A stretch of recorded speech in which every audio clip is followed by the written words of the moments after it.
right. Welcome back to Growing Up in the Wilds of Suburbia.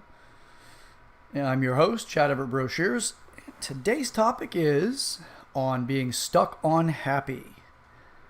Oh, stuck on happy is an interesting thing. It's something that I discovered, not really necessarily discovered like some sort of pioneer, but I came across a common upset or a thread of upsets that people were dealing with that directly pointed the finger back at what it's like to constantly be like looking to be happy.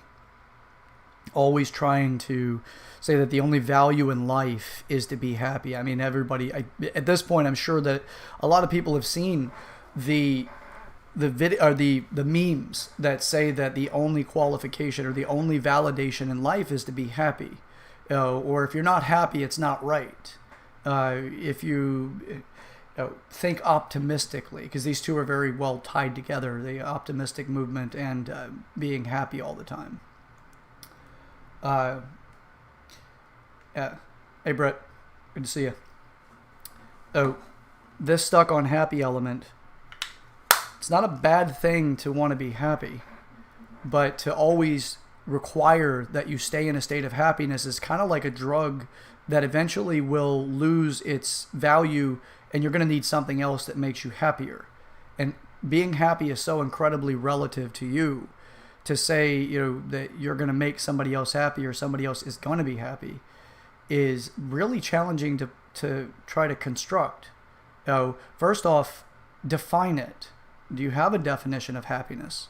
Do you have a definition of what makes you happy? Do you have any idea, or is it an accident? Does your partner need to produce something specific for you in order for you to feel like they care enough? And then since they care about you, now you feel like you've been validated in the relationship, therefore that you're happy?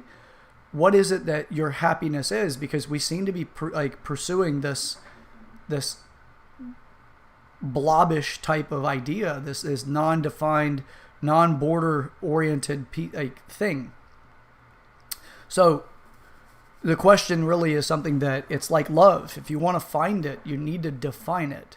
And if you're not defining it, you're not likely gonna find it. It's a lottery opportunity you're waiting for.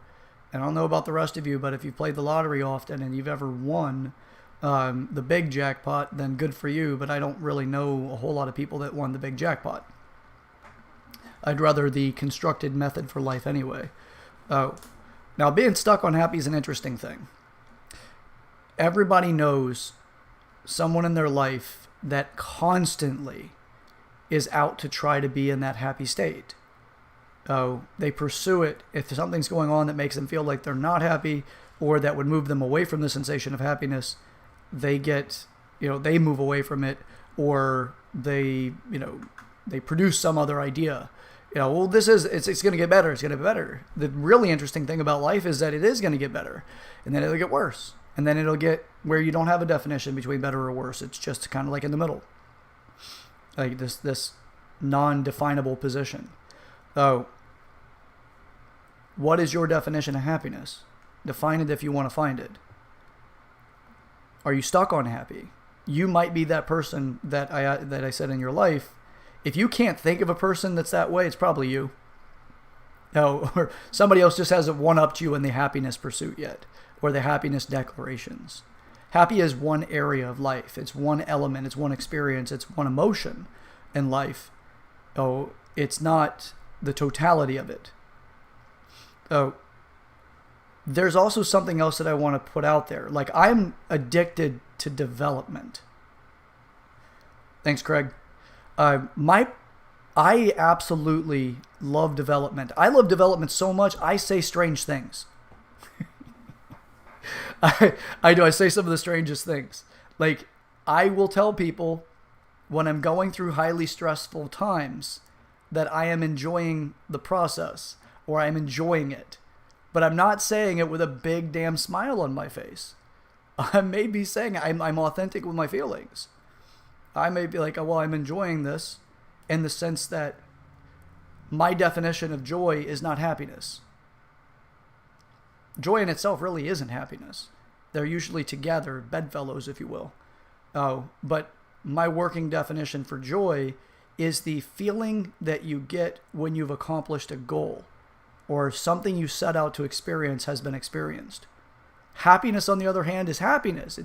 It's the combination of different sensations, but it all comes out to this thing where it leaves you smiling and it makes you feel like you're floating.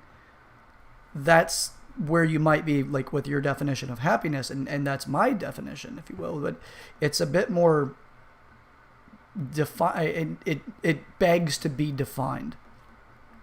Now, on the other hand, with joy is something that, if like when I've been broke, I have enjoyed being broke, but how I've had joy in being broke is that I learned something major about my financial situation while I was broke. I didn't avoid it and scurry off to try to like just quickly make a whole bunch more money so that I could overcome being broke. I did do things to get out of it. I wasn't actionless, but I didn't emotionally retreat. I stuck with it emotionally and looked at my decisions that led up to that point where I no longer had money. What decisions did I make that made me broke? Same thing with the relationships that I've been through. The ones that have left the bigger emotional impacts or the bigger scars, if you will.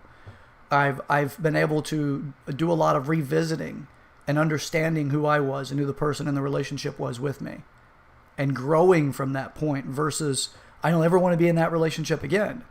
Don't close the door on development. Don't run away from the opportunities to grow. And like I said, you be a development junkie.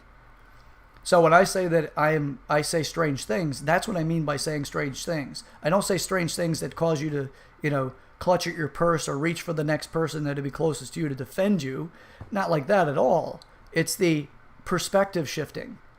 Oh, I'm not delusional. I don't avoid the ideas.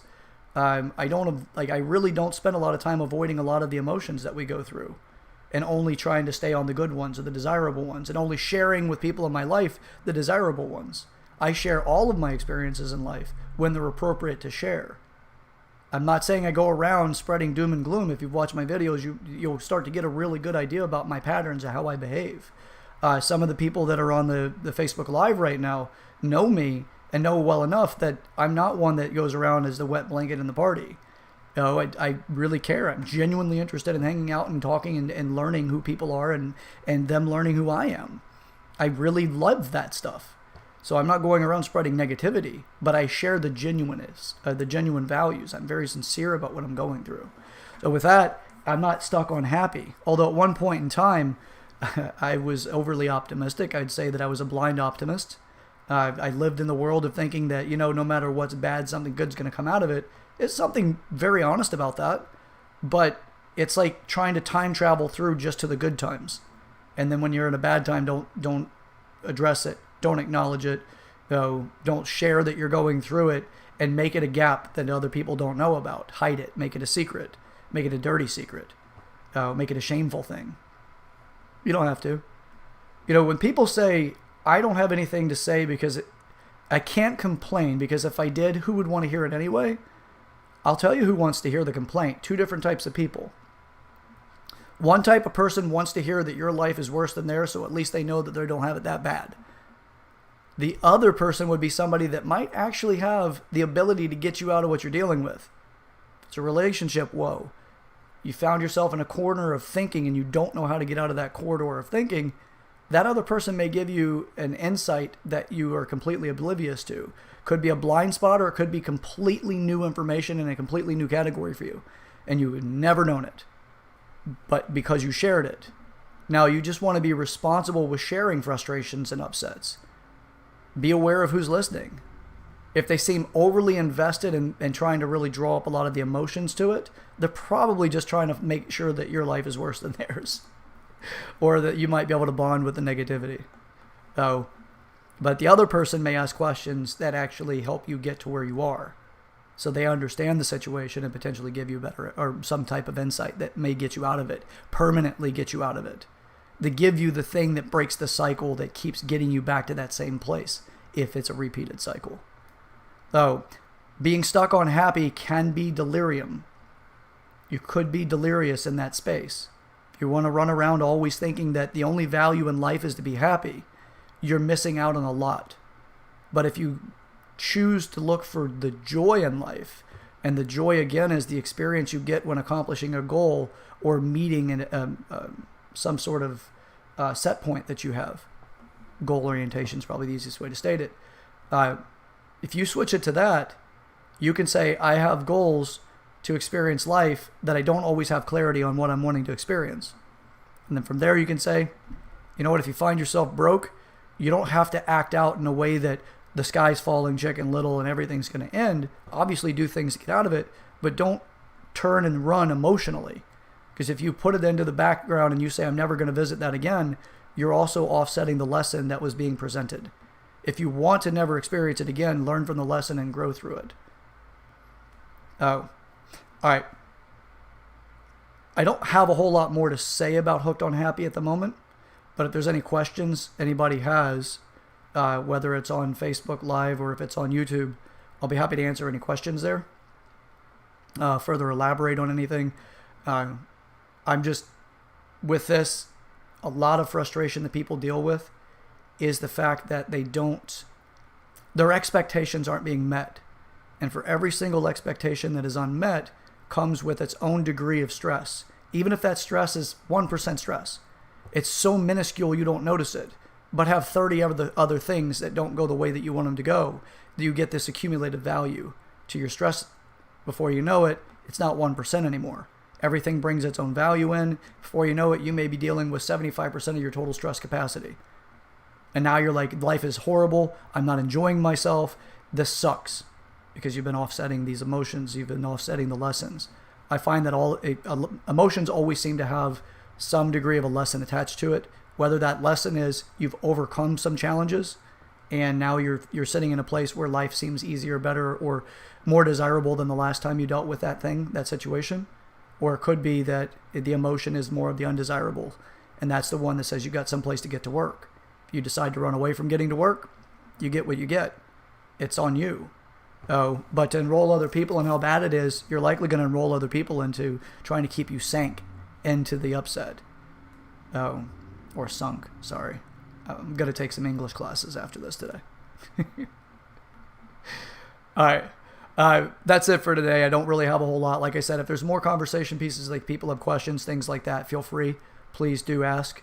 But in the meantime, I really appreciate everybody who did check in, everybody who's watching, who will watch the video, goes to the YouTube channel. I know that there's plenty of people that are watching on Facebook and will see this on Facebook Live. But what I'll suggest is if you would, this helps me out as I'm building this on the background to try to make it something I can transition into more often. If nothing else, just go to the YouTube channel and click like and subscribe.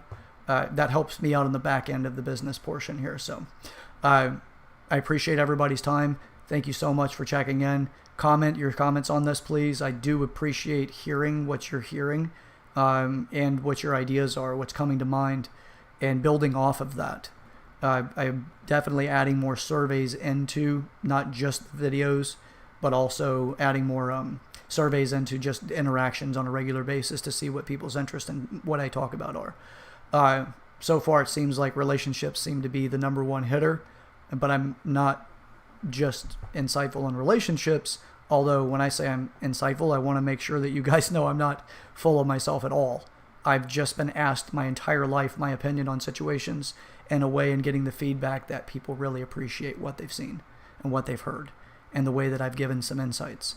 So with that, by all means, I'm not that guy. I'm not going to be trying to produce some sort of idea that I'm something greater than I am, because I'm not. I'm really next to nothing without other people. So, we're all in this together. I really want to see us build something and create something great. Not just this channel, but our society. But let's start knocking out some of these frustrations by getting to work on those frustrations. Let's not tear it all down just because we don't know how to get out of it. We can definitely create something better without destruction. We'll destroy old ideas, but not necessarily the structures, if you will. We can build off of a lot. So thank you so much for checking in. Thank you so much for watching. Do like, share, hit the notifications so that you'll know when I'm going live. I'll work on getting a better schedule so it's consistent. You guys will know whenever these are going to be going live on a regular basis as my schedule continues to stabilize. do tag your friends that you do feel would benefit from this, or you know that person that would really take something out of this, and then create your own conversations around it. I know I've got quite a few friends on Facebook that do that and shared that with me, sharing it with their children and other people in their life. So, all right, with that, again, it's Chad Everett Brochures. This is Growing Up in the Wilds of Suburbia, and I greatly appreciate all of you. Thank you.